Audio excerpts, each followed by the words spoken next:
తండ్రి అయినటువంటి దేవుడు మనందరిని ప్రేమించి మన జీవితాల్లో అనుగ్రహించినటువంటి ఈ సమయాన్ని బట్టి దేవాదేవునికి ప్రభు అయినటువంటి యేసుక్రీస్తు వారి నామంలో నా శుభవందనాలు తెలియజేస్తున్నాను. దేవుడు అనుగ్రహించినటువంటి ఈ సమయంలో మరి దేవుని చిత్తానుసారంగా మన జీవితాలను సరి చేసుకోవడానికి ఆయన యొక్క గ్రంథాన్ని మనం నేర్చుకోవడానికి ప్రయత్నించేద్దాం. అందులో భాగంగా సామెతల గ్రంథాన్ని మనం ఆలోచన చేయడానికి ప్రయత్నించేద్దాం.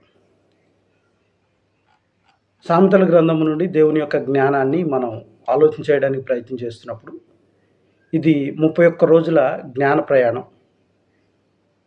ఇది మానవ సంబంధమైనటువంటి జీవితానికి ఒక ఉన్నతమైనటువంటి దిక్సూచి, అంతేకాకుండా జ్ఞానోదయానికి ఒక ఉన్నతమైనటువంటి ద్వారంలాగా మరియు వివేచనకి ఒక ఉన్నతమైనటువంటి పునాదిలాగా ఈ సామెతల గ్రంథం అనేటువంటిది ఉపయోగపడుతుంది.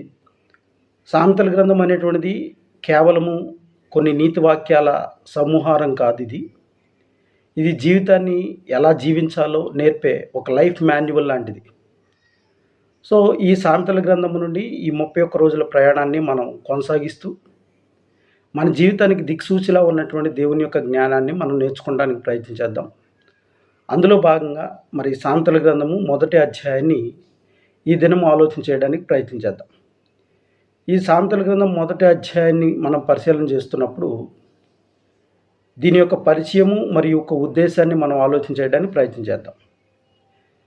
1వ అధ్యాయంలో మొదటి 6 వచనాలను మనం పరిశీలన చేస్తున్నప్పుడు ఈ యావత్తు సామెతల గ్రంథం యొక్క పరిచయం అందులో ఉంది మరియు ఈ సామెతల గ్రంథం యొక్క ఉద్దేశం ఈ 6 వచనాల్లో రాయబడి ఉన్నది.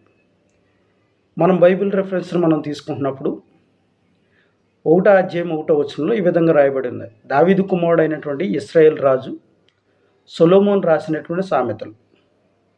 అంటే ఇక్కడ మనం గమనించాల్సింది, సొలొమోను రాజు తన సొంత తెలివితేటలతో కాక దేవుడిచ్చినటువంటి జ్ఞానంతో వీటిని రచించాడు అనే విషయాన్ని మనం గుర్తించాలి. ఈ 6 వచనాలను మనం గమనిస్తున్నప్పుడు గ్రంథం యొక్క 5 ముఖ్య ఉద్దేశాలను మనం పరిశీలన చేయగలుగుతాం. అందులో మనకు కనపడుతుంది ఈ 6 వచనాల్లో. అవి ఏమిటి అనే విషయాన్ని మనం పరిశీలన చేయడానికి ప్రయత్నం చేస్తున్నప్పుడు మొదటిది జ్ఞానము. దీన్ని ఇంగ్లీష్లో విజ్డమ్ అన్నారు. జ్ఞానం అంటే ఏంటి? జీవితాన్ని నైపుణ్యంతో జీవించడము అనేటువంటిది జ్ఞానము అని చెప్పి మనకి గ్రంథం బోధిస్తుంది. రెండవ ప్రాముఖ్యమైనటువంటి విషయము శిక్షణ, అనగా ఇన్స్ట్రక్షన్ మరియు డిసిప్లైన్. అంటే మనల్ని మనము అదుపులో ఉంచుకోవడం ఎలా అనే విషయాన్ని ఈ సామెతల గ్రంథం మనకు తెలియజేస్తుంది. సో మూడో ప్రాముఖ్యమైన విషయాన్ని మనం గమనిస్తున్నప్పుడు అండర్స్టాండింగ్, అనగా దీన్ని తెలుగులో వివేచన అన్నాడు. ఏంటి వివేచన? మంచికి చెడుకు మధ్య ఉన్నటువంటి తేడాను మానవులంగా మనం గుర్తించడమే వివేచన అని చెప్పి గ్రంథం మనకు బోధిస్తుంది. నాలుగో విషయము నీతి మరియు న్యాయము అనే విషయం, అనగా వివేచనతో మంచికి చెడుకు మధ్య ఉన్నటువంటి తేడాను గుర్తించినటువంటి మనము సరైనటువంటి నిర్ణయాలు తీసుకోవడము, దాన్ని నీతి మరియు న్యాయము అనేటువంటి దానికి ముడిపెట్టబడి ఉన్నాం. ఐదో ప్రాముఖ్యమైనటువంటి విషయాన్ని మనం ఆలోచన చేస్తున్నప్పుడు వివేకము, అనగా గ్రంథం మనకు బోధిస్తుంది తెలివిలేని వారికి తెలివిని, యవ్వనస్తులకు ఆలోచన శక్తిని ఇవ్వడమే గ్రంథం యొక్క ఉద్దేశం. దాన్ని వివేకం అన్నాడు. అనగా గ్రంథం యొక్క 5 ప్రాముఖ్యమైన ఉద్దేశాలను మనం గమనించడానికి ప్రయత్నం చేస్తున్నప్పుడు మొదటిది జ్ఞానము, అనగా జీవితాన్ని నైపుణ్యంతో నడపడం, జీవించడం అనేటువంటిది. రెండవది శిక్షణ, అనగా మనల్ని మనం అదుపులో ఉంచుకోవడం అనేటువంటిది నేర్పిస్తుంది. మూడవది వివేచన, మంచికి చెడుకు మధ్య ఉన్నటువంటి తేడాను గుర్తించడం అన్నాడు. నాలుగవది నీతి మరియు న్యాయము, సరైనటువంటి నిర్ణయాలు మానవ సంబంధమైన జీవితంలో తీసుకోవడం అన్నాడు. ఐదవది వివేకము, అనగా తెలివిలేనటువంటి వారికి తెలివిని, యవనస్తులకు ఆలోచన శక్తిని ఇవ్వడమే ఈ గ్రంథం యొక్క ఉద్దేశం. దీంట్లో మనము తార్కిక అంశాన్ని, అనగా లాజికల్ ఇష్యూని మనం ఆలోచన చేయడానికి ప్రయత్నం చేస్తున్నప్పుడు చాలా సందర్భాల్లో జ్ఞానం అనేటువంటిది ఒక గమ్యం కింద ఆలోచన చేస్తూ ఉంటాం. కానీ జ్ఞానం అనేది ఒక గమ్యం కాదు, అది ఒక ప్రయాణము. It's life long journey. అందుకే 5వ వచనంలో ఏమంటాడంటే, జ్ఞానం కలిగినటువంటి వాడు తన పాండిత్యమును వృద్ధి చేసుకుంటాడు అని ఉంది. అంటే ఎంత జ్ఞానం ఉన్నా నేర్చుకోవడం అనేటువంటిది ఆపకూడదు. అంటే చాలామంది నేటి దినాల్లో కొద్ది విషయ పరిజ్ఞానం ఉన్నంత మాత్రమే తమను తాము అతిగా సన్మానించుకునే ప్రయత్నం, లేకపోతే కొద్ది విషయ పరిణితి కలిగి ఉండంగానే తమను అందరికంటే ఎక్కువగా పోల్చి చూసుకోవడం అనేటువంటిది జరుగుతూ ఉంటుంది. కానీ ఈ విషయాన్ని గమనించాలి. ఈ జ్ఞానం అనేటువంటిది కేవలం ఒక గమ్యం కాదు, ఇది జీవితకాల ప్రయాణము. జ్ఞానం కలిగినటువంటి వాడు ఏం చేస్తాడు, విని తన పాండిత్యంను వృద్ధి చేసుకుంటాడు. అంటే ఎంత జ్ఞానం ఉన్నా నేర్చుకోవడం అనేటువంటిది ఆపకూడదు అనేటువంటిది ఇందులో ఉన్నటువంటి ప్రాముఖ్యమైనటువంటి అంశం. మరి జ్ఞానానికి మూలమేంటి అనే విషయాన్ని మనం ఆలోచన చేయడానికి ప్రయత్నం చేస్తున్నప్పుడు 7వ వచనం తెలియజేస్తున్నాడు. 1వ అధ్యాయం 7వ వచనంలో బైబిల్ రిఫరెన్స్ ఈ విధంగా ఉంది. యెహోవా యందు భయభక్తులు కలిగి ఉండుటయే జ్ఞానమునకు మూలము. మూర్ఖులు జ్ఞానమును ఉపదేశమును తిరస్కరిస్తారు. సో వివరణ ఇచ్చాడు. జ్ఞానానికి మూలం ఏంటంటే యెహోవా యందు భయభక్తులు కలిగి ఉండటమే జ్ఞానానికి మూలము. సో జ్ఞానం పొందుకోవటానికి భూమి మీద ఏదైనా సోర్స్ ఉంది అంటే అది కేవలం దేవుని పట్ల గౌరవం కలిగి ఉండటమే, భయభక్తులు కలిగి ఉండటమే. అది లేని రోజున, అది లేకుండా ఒకవేళ లోక సంబంధమైన జ్ఞానాన్ని కలిగి ఉంటే కనుక దానికి శాస్త్రీయ కోణం ఏమని చెప్తుంది చూద్దాం ఒకసారి. శాస్త్రీయ కోణం, మనము మన సృష్టికర్త పట్ల భయభక్తులు కలిగి ఉన్నప్పుడు మన మెదడులోని ప్రిఫ్రంటల్ కోర్టెక్స్ అంటే నిర్ణయాత్మక భాగము అనేటువంటి అది వినయంతో ఉత్తేజితమవుతుందంట. అలా జరగాలంటే అహంకారం తగ్గినప్పుడు, మానవ మెదడులో అహంకారం తగ్గినప్పుడే మెదడు క్రొత్త విషయాలను స్వీకరించేటటువంటి సామర్థ్యాన్ని పొందుతుందండి. కాబట్టి శాస్త్రీయ కోణంలో మనం ఆలోచన చేస్తున్నప్పుడు మనము మన సృష్టికర్త పట్ల భయభక్తులు కలిగి ఉన్నప్పుడు మన మెదడులో నిర్ణయాత్మకమైనటువంటి భాగం ఉత్తేజమవుతుంది. అప్పుడు మనలో ఉన్నటువంటి అహంకారాన్ని మనం తగ్గించుకుంటే ఒక పర్ఫెక్ట్ నిర్ణయాలని మనం తీసుకోవడానికి ఆ సామర్థ్యాన్ని మనం పొందుకుంటాం అనే విషయాన్ని చెప్తుంది. ఇది శాస్త్రీయ కోణంలో. లాజికల్ ఇష్యూని మనం ఆలోచన చేయడానికి ప్రయత్నం చేస్తున్నప్పుడు పునాది లేకుండా కట్టడం నిలబడడం అనేటువంటిది సాధ్యం కాదు. పునాది అనేటువంటిది కట్టడానికి ఒక ఉన్నతమైనటువంటి సోర్స్ లాగా ఉంది. అది లేకుండా కట్టడం నిలబడదు. అలాగే మానవ జీవితాల్లో దేవుని పట్ల గౌరవం లేకుండా గడిపితే, లేకపోతే దేవుని పట్ల గౌరవం లేనటువంటి జ్ఞానం ఏదైతే ఉందో అది దిశానిర్దేశం లేనటువంటి ప్రయాణం వంటిది. సో చాలామంది నేటి దినాల్లో లౌకికమైనటువంటి జ్ఞానాన్ని సంపాదించి దేవుణ్ణే తృణీకరించేటటువంటి స్థాయిలో ఉన్నారు. చివరికి వాళ్ళ జీవితాలు ఎలా ముగుస్తాయా అంటే, వాళ్ళు ఇంతకాలం జీవించినటువంటి జీవితం వాళ్ళకి ఏ విధమైనటువంటి దిశానిర్దేశం లేనటువంటి రీతిలో వారి ప్రయాణాన్ని ముగించే ప్రయత్నం చేస్తుంది. ఎంత జ్ఞానాన్ని కలిగి ఉన్నప్పుడు కూడా ఆ జ్ఞానం ఏం నేర్పుతుంది, యెహోవా యందు భయభక్తులు కలిగి ఉండటం ద్వారా ఆ జ్ఞానం వస్తుంది. ఆ జ్ఞానం ద్వారా మంచి చెడుని మనం గమనించి దేవుని యొక్క శక్తిని అర్థం చేసుకుని విజ్ఞతతో సరైన నిర్ణయాలు తీసుకోవాలని చెప్పి ఆ జ్ఞానం మనకు బోధిస్తుంది. అది లేనప్పుడు మన యొక్క అజ్ఞానము దిశానిర్దేశకం లేనటువంటి ఒక ప్రయాణంలో మిగిలిపోతుంది. దీన్ని మనం ఒక ఉదాహరణగా ఆలోచన చేస్తున్నప్పుడు, ఒక విద్యార్థి తన టీచర్ని గౌరవించినప్పుడే తన టీచర్ చెప్తున్నటువంటి ఆ పాఠాన్ని సరిగ్గా నేర్చుకోగలడు.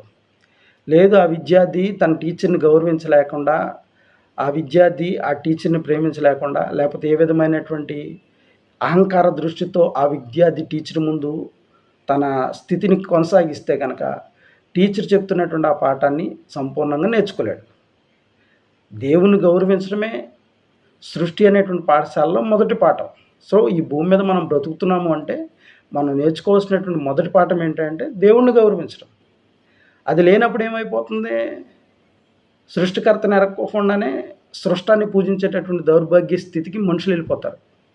అందుకనే ఈరోజు శాస్త్రీయంగా టెక్నాలజీ పరంగా మనం ఎంత డెవలప్ అయినప్పటికి కూడా మన జీవితాల్లో ఉన్నటువంటి కొన్ని మూఢ ఆచారాలు, మూఢభక్తి, ఆ మూఢభక్తిని బట్టి మనుషులు చంపడం, లేకపోతే పైచాచికంగా ప్రవర్తించడం అనేటువంటిది వారి జీవితాల్లో ఒక ఉదాహరణగా మిగిలిపోతుంది. కారణం ఏంటంటే వాళ్ళు సృష్టికర్తని ఎరగలేదు, సృష్టికర్త యందు భయభక్తులు కలిగి ఉండలేదు. మూలానికి కారణంగా ఎవరైతే ఉన్నారో, జ్ఞానానికి మూలంగా కారణమైతే ఎవరైతే ఉన్నారో ఆయన గుర్తించలేకపోవడం వల్ల వీళ్ళ యొక్క జ్ఞానం ఏమైపోయింది, అంధత్వంలో మునిగిపోయింది. అందుకనే పైచాచికంగా మనుషుని చంపుకునేటటువంటి ఆ భక్తిని వాళ్ళు అలవాటు చేసుకున్నారు. సో టీచర్ని గౌరవించినప్పుడే ఆ టీచర్ చెప్తున్నటువంటి పాఠాన్ని మనం అర్థం చేసుకోగలము. అలాగే దేవుని గౌరవించడం అనేటువంటిది ఈ సృష్టి అనేటువంటి పాఠశాలలో మొదటి పాఠంగా మనం నేర్చుకోవాలి. తర్వాత ఈ మొదటి అధ్యాయం ఇంకేం నేర్పుతుంది, తల్లిదండ్రులకు ఉపదేశం ఇచ్చేటటువంటి ప్రయత్నం చేస్తుంది. తల్లిదండ్రుల విషయంలో ఒక ఉన్నతమైనటువంటి ఉపదేశాలు ఇస్తుంది. 8, 9 వచనాలు మనం ఆలోచన చేస్తున్నప్పుడు దీనికి బైబిల్ రిఫరెన్స్ ఈ విధంగా మాట్లాడుతుంది. నా కుమారుడా, నీ తండ్రి ఉపదేశం ఆలకించుము, నీ తల్లి నేర్పుతున్నటువంటి ఆ ధర్మశాస్త్రమును త్రోసివేయకము అనేటువంటి విషయాన్ని జ్ఞాపకం చేస్తుంది. ఇక్కడ లోతైనటువంటి వివరణను మనం ఆలోచన చేస్తున్నప్పుడు జ్ఞానం అనేటువంటిది ఎక్కడి నుండో బయలుదేరదో, జ్ఞానం అనేటువంటిది మన కుటుంబాల్లో నుండి, అనగా మన ఇంట్లో నుండే మొదలవుతుంది. తల్లిదండ్రుల మాట వినడం అనేటువంటిది మెడకు ఆభరణం లాంటిది, అనగా ఉన్నతమైనటువంటి గౌరవాన్ని మనుషుల యొక్క జీవితాల్లోకి తీసుకొస్తుంది. సో జ్ఞానం కలిగి ఉన్నటువంటి వాడు ఏం చేస్తాడు? తల్లిదండ్రులను గౌరవిస్తాడు, తండ్రి చెప్తున్నటువంటి ఉపదేశాన్ని ఆలకిస్తాడు. దీంట్లో మనం శాస్త్రీయ కోణాన్ని ఆలోచన చేస్తున్నప్పుడు డెవలప్మెంటల్ సైకాలజీ అంటే బాల్యంలో తల్లిదండ్రులు ఇచ్చే క్రమశిక్షణ పిల్లల మెదడులో బలమైన నైతిక విలువలను నిక్షిప్తం చేస్తుంది. అంటే చాలామంది కుటుంబాల్లో బాల్యంలో తల్లిదండ్రులు ఇచ్చేటటువంటి క్రమశిక్షణ ఇవ్వడంలో తల్లిదండ్రులు ఫెయిల్ అవుతుంటే కొన్ని కుటుంబాల్లో తల్లిదండ్రులు నేర్పిస్తున్నటువంటి ఆ క్రమశిక్షణ పిల్లలు నేర్చుకుంటంలో విఫలమవుతుంటే దాని ద్వారా సమాజంలో వస్తున్నటువంటి పరిస్థితులు పర్యవస్థానాలు ఏంటంటే విద్య నేర్పుతున్నటువంటి గురువులను కొట్టడం, లేకపోతే సమాజంలో తమ తోటి వారిని స్త్రీల పట్ల లేకపోతే పురుషుల పట్ల అసభ్యకరంగా పశువు వంటి మనసుతో ప్రవర్తించడం. సో శాస్త్రీయ కోణంలో ఆలోచన చేస్తున్నప్పుడు బాల్యంలోనే తల్లిదండ్రులు క్రమశిక్షణ నేర్పించాలి బిడ్డలకి. అలా క్రమశిక్షణ నేర్పిస్తున్నప్పుడు బిడ్డలు అది నేర్చుకుంటే అది మన మెదడులో ఏం నేర్పుతుందంటే బలమైనటువంటి నైతిక విలువలను దాచి ఉంచుతుంది. ఆ నైతిక విలువలను బట్టి మనం సమాజంలో ఎలా బ్రతకాలి, తోటివాడితో ఎలా బిహేవ్ చేయాలి, స్త్రీలను ఎలా గౌరవించాలి, పెద్దలను ఎలా గౌరవించాలి, విద్య నేర్పుతున్నటువంటి వాళ్ళని ఎలా గౌరవించాలి అనేటువంటి ఆ నైతిక స్థితిగతులు మన మెదడులో నుండి వస్తాయి. కాబట్టి తల్లిదండ్రుల విషయంలో ఉపదేశం ఇస్తూ జ్ఞానం అనేటువంటిది ఇంట్లో నుండి బయలుదేరుతుంది అని చెప్పి మాట్లాడుతున్నాడు. నేటి దినాల్లో చాలామంది దీని విషయంలో ఫెయిల్ అయిపోతున్నారు. తర్వాత 10 నుండి 19 వచనాలు మనం ఆలోచన చేస్తున్నప్పుడు దుష్టుల స్నేహం ప్రమాదము అనే విషయాన్ని జ్ఞాపకం చేస్తున్నాడు. దుష్టుల యొక్క స్నేహము ప్రమాదము. బైబిల్ రెఫరెన్స్ ఏంటంటే 1:10 నా కుమారుడా, పాపులు నిన్ను ప్రేరేపింపగా నీవు ఒప్పుకొనవద్దు. ఇందులో మనం వివరణను గమనిస్తున్నప్పుడు ఇక్కడ పాపులు అంటే మనము కలిసి రక్తాన్ని చిందిద్దాం, దోచుకుందాం అని ఆశ చూపిస్తారు. అంటే లోకంలో వివిధ రీతిలో ఏదో రకమైనటువంటి చెడు పని చేద్దాం, దాని ద్వారా కొంత లాభాన్ని అద్దిద్దాం అని చెప్పి ఆలోచన చేస్తూ ఉండి వాళ్ళు ఏదో రకమైనటువంటి ఆశను చూపిస్తారు. అంటే త్వరగా డబ్బు సంపాదించాలని, క్విక్ వెల్త్, తప్పుడు దారులు చూపిస్తూ ఉంటారు. అయితే దీనికి తార్కికమైనటువంటి హెచ్చరిక ఏమిస్తుందంటే ఇతరులకు ఉచ్చు వేసేవాడు తన ప్రాణానికి ఉచ్చు వేసుకుంటున్నాడు. 1:18 అక్రమ సంపాదన ఎప్పుడు ప్రాణాలను తీస్తుంది అనే విషయాన్ని గుర్తించాలి. ఉదాహరణకి పక్షి తన కళ్ళ ముందే వేటగాడు ఉచ్చు వేయడం చూసినా సరే అందులో ఉన్నటువంటి ధాన్యం కోసం ఆశపడితే అదేమవుతుంది? చిక్కుకుంటుంది. అలాగే మూర్ఖుడు కూడా పాపం వల్ల వచ్చే లాభాన్ని చూస్తాడు కానీ నాశనాన్ని చూడడం. అందుకని చాలామంది పాపం చేసి కొంతకాలం సంపాదించుకుని ఆనందంగా ఉన్నా సరే దాని యొక్క పర్యవస్థానం ఆ వ్యక్తి లోకంలో అనుభవించి వెళతాడు. దాని ద్వారా అతని కుటుంబాలు కూడా చిన్నభిన్నమవుతాయి. విషయాన్ని గుర్తించడానికి ప్రయత్నం చేద్దాం. కాబట్టి దుష్టుల యొక్క స్నేహము ప్రమాదము అని చెప్పి 10 నుండి 19 వచనాల్లో జ్ఞాపకం చేస్తున్నాడు. తర్వాత 20 నుండి 33 వచనాల్లో జ్ఞానం యొక్క గంభీరమైనటువంటి హెచ్చరికలు చేస్తున్నాడు. ఏంటి జ్ఞానం యొక్క గంభీరమైనటువంటి హెచ్చరికలు? బైబిల్ రెఫరెన్స్ ఏం చెప్తుందంటే జ్ఞానము వీధుల్లో కేకలు వేయుచున్నది, నేను పిలువుగా మీరు వినకపోతిరి. 1:20-24 చూడండి. ఇందులో ఉన్నటువంటి వివరణ జ్ఞానం ఇక్కడ ఒక వ్యక్తిలా మాట్లాడుతుంది. అది బహిరంగంగా మనల్ని పిలుస్తుందంట. కానీ మనుషులు దాన్ని ఏం చేస్తున్నారు? నిర్లక్ష్యం చేస్తున్నారు. జ్ఞానం ఏం చెప్తుంది? జ్ఞానం ఎక్కడి నుండి వస్తుంది? జ్ఞానం అంటే ఏంటి? యెహోవా యందు భయభక్తులు కలిగి ఉండటమే జ్ఞానము. సో యెహోవా యందు అనగా సృష్టికర్త యందు మనం భయభక్తులు కలిగి ఉన్నప్పుడు మనలో నిర్ణయాత్మకమైనటువంటి భాగం ఉత్తేజం చేయబడి మనం సరైనటువంటి నిర్ణయాలు తీసుకుంటాం. ఆ తర్వాత మంచి చెడు సరైనటువంటి నిర్ణయాలు తీసుకుని తల్లిదండ్రుల యొక్క ఉపదేశం ద్వారా నైతిక విలువలతో కూడుకున్నటువంటి జీవితాన్ని మనం అలవాటు చేసుకుంటాం.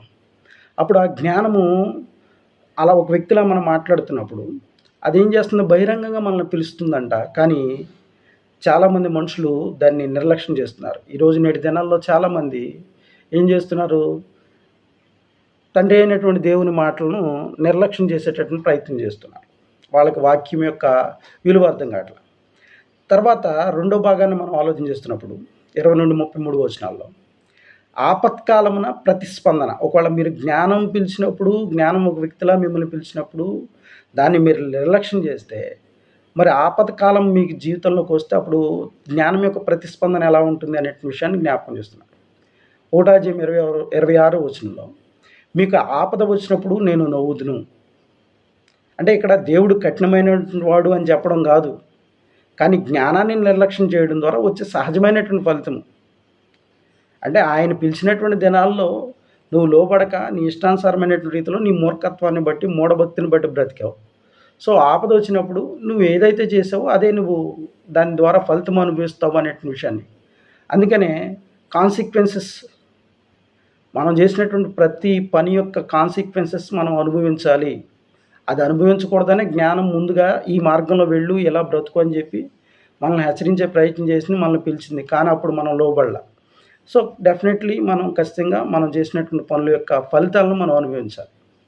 తర్వాత ఈ అధ్యాయానికి మనం ముగింపు వాక్యం మనం ఆలోచన చేస్తున్నప్పుడు 1:33 వచనం, నా మాట ఆలకించేవాడు సురక్షితంగా నివసిస్తాడు, వాడు కీడు వస్తుందనేటువంటి భయం లేకుండా నెమ్మదిగా ఉంటాడు. సో దేవుని యొక్క మాటలకు ఎప్పుడైతే మనం లోబడతామో, విధేయత చూపిస్తామో, అప్పుడు ఖచ్చితంగా ఒక ఉన్నతమైనటువంటి విశ్వాసం మనలో బలోపేతం చేయబడుతుంది. ఒక ఉన్నతమైన నమ్మకం దేవుని పట్ల ఏర్పడుతుంది. అప్పుడు ఏ భయం లేకుండా దేవుని యొక్క శక్తిని ఆధారం చేసుకుని లోకంలో బ్రతకడానికి అవకాశం ఉంది. ఇందులో శాస్త్రీయ కోణాన్ని మనం ఆలోచన చేయడానికి ప్రయత్నం చేసినప్పుడు మనము ప్రకృతి నియమాలను ఉల్లంఘిస్తే ప్రమాదం జరిగినట్లే. ఉదాహరణకు గురుత్వాకర్షణ కాదని బిల్డింగ్ పైనుండి దూకితే దెబ్బ తగులుతుంది. సో డెఫినెట్లీగా బిల్డింగ్ మీద నుండి నీ మూర్ఖత్వం దూకితే దెబ్బ తగులుతుంది. ప్రకృతి నియమం అది, దాన్ని ఉల్లంఘిస్తే ఖచ్చితంగా ప్రమాదం జరుగుతుంది. అలాగే నైతిక నియమాలను ఉల్లంఘిస్తే కూడా జీవితం నాశనం అవుతుంది. ఈ నైతిక నియమాలు ఎవరు నేర్పుతున్నారు? దేవుడు నేర్పుతున్నాడు. మరి దేవుడు ఎలా నేర్పుతాడు? ఆయన తన ఆత్మచేత వ్రాయబడినటువంటి గ్రంథం ద్వారా మనకు నేర్పుతాడు. ఆ గ్రంథం ఎక్కడుంది? బైబిల్ రూపంలో మన మధ్యలోనే ఉంది. కాబట్టి నైతిక నియమాలు బైబిల్ మనకు నేర్పిస్తున్నప్పుడు వాటిని ఉల్లంఘిస్తే మన జీవితం నాశనం అవుతుంది అనేటువంటిది శాస్త్రీయ కోణం. కాబట్టి ఈ అధ్యాయాన్ని మనం ఆలోచన చేస్తున్నప్పుడు ఇందులో 1-7 వచనాల్లోనేమో పునాది, మానవ జీవితం యొక్క పునాది అంటే ఏం చెప్తున్నాడు? మనం నేర్చుకోవాల్సింది ఏంటిది? దైవ భీతియే జ్ఞానానికి మొదటి మెట్టు. దేవుని పట్ల భయభక్తులు కలిగి ఉండటమే జ్ఞానానికి మూలమైనప్పుడు ఆ జ్ఞానాన్ని బట్టి దేవుని పట్ల భయము, భక్తి కలిగి ఉండడం అనేటువంటిది మొదటి మెట్టు లాంటిది మన జీవితానికి. 8-19 వచనాల్లో ఏమంటున్నాడు? సహవాసం, తప్పుడు స్నేహాలు మరియు త్వరగా వచ్చే ధనం కోసం ప్రయత్నం చేస్తే అది ప్రాణాంతకం, మన ప్రాణాలను తీస్తుంది అనే విషయాన్ని జ్ఞాపకం చేస్తున్నాడు. తర్వాత 20-33 వచనాల్లో ఒక అవకాశం ఏమిస్తున్నాడు? జ్ఞానం ఒక వ్యక్తిలా మనల్ని మాట్లాడుతుంది, మనల్ని హెచ్చరిస్తుంది, మనల్ని ఆదరించడానికి ప్రయత్నం చేస్తుంది, మనల్ని పిలుస్తుంది. సో జ్ఞానం ఉన్నప్పుడు దాన్ని స్వీకరించాలి, లేకపోతే పశ్చాత్తాపమే మిగులుతుంది తప్పితే బ్రతుకు మారడానికి అవకాశం లేదు. సో 1వ అధ్యాయము ఒక స్పష్టమైనటువంటి హెచ్చరికను మనకి ఇస్తుంది, గొప్ప వాగ్దానాన్ని ఇస్తుంది. మనం ఎవరి మాట వింటున్నాము? పాపుల మాట లేకపోతే జ్ఞానం యొక్క మాట? ఆలోచన చేసుకోవాలి. సో పునాది గురించి చెప్పాడు, సహవాసం గురించి చెప్పాడు, తర్వాత మనకి ఇవ్వబడుతున్నటువంటి అవకాశం గురించి మాట్లాడాడు. కాబట్టి ఈ వచనాల ద్వారా ఉన్నతమైనటువంటి మాటలు మనకి నేర్పిస్తున్నప్పుడు వాటిని మన సరైనటువంటి కోణంలో అలవాటు చేసుకుని, లేకపోతే సరైనటువంటి కోణంలో అర్థం చేసుకుని ఆ విధంగా బ్రతకడానికి ప్రయత్నం చేస్తున్నప్పుడు ఆపద వస్తుందన్నటువంటి భయం లేకుండా చక్కగా దేవుని యొక్క ఉన్నతమైనటువంటి ఆదరణ అనుభవిస్తూ ఈ లోకంలో మనం బ్రతకడానికి అవకాశం ఉంది. కాబట్టి పరిశీలన చేసుకుందాం, ఎవరి మాట వింటున్నాం, ఎవరితో సహవాసం చేసుకుంటున్నాం, ఎవరి మీద ఏ పునాది మన మీద మన భక్తిని, మన జీవితాలను కట్టుకుంటున్నాం. మరి ఆపర్చునిటీస్ ఇస్తున్నాడు దేవుడు, వాటిని ఉపయోగించుకుంటున్నామా? జ్ఞానం ప్రకటింపబడుతుంది, జ్ఞానం పిలుస్తుంది, దానికి లోబడే ప్రయత్నం చేస్తున్నామా? లేకపోతే చివరికి పశ్చాత్తాపమే మిగులుతుంది. ఆ కాన్సిక్వెన్సెస్ అనేటువంటివి మనందరం కూడా ఫేస్ చేయాలి. సో ఈ 31 రోజుల సామెతల గ్రంథం యొక్క ప్రయాణంలో మొదటి ప్రయాణంలో భాగంగా ఈ విషయాలు మనం మొదటి అధ్యాయం ద్వారా నేర్చుకున్నాం. కాబట్టి నేర్చుకున్నటువంటి విషయాల్ని మనం మన జీవితాల్లో అన్వయించుకుని దేవుని యందు భయభక్తులతో ముందుకు వెళ్ళడానికి ప్రయత్నం చేద్దాం. దేవుని కృప చూపిస్తే ఈ ప్రయాణంలో 2వ పాఠాన్ని మరొక రోజు నేర్చుకోవడానికి ప్రయత్నం చేద్దాం. శ్రద్ధగా ఉన్న మీకు అందరికి కూడా వందనాలండి.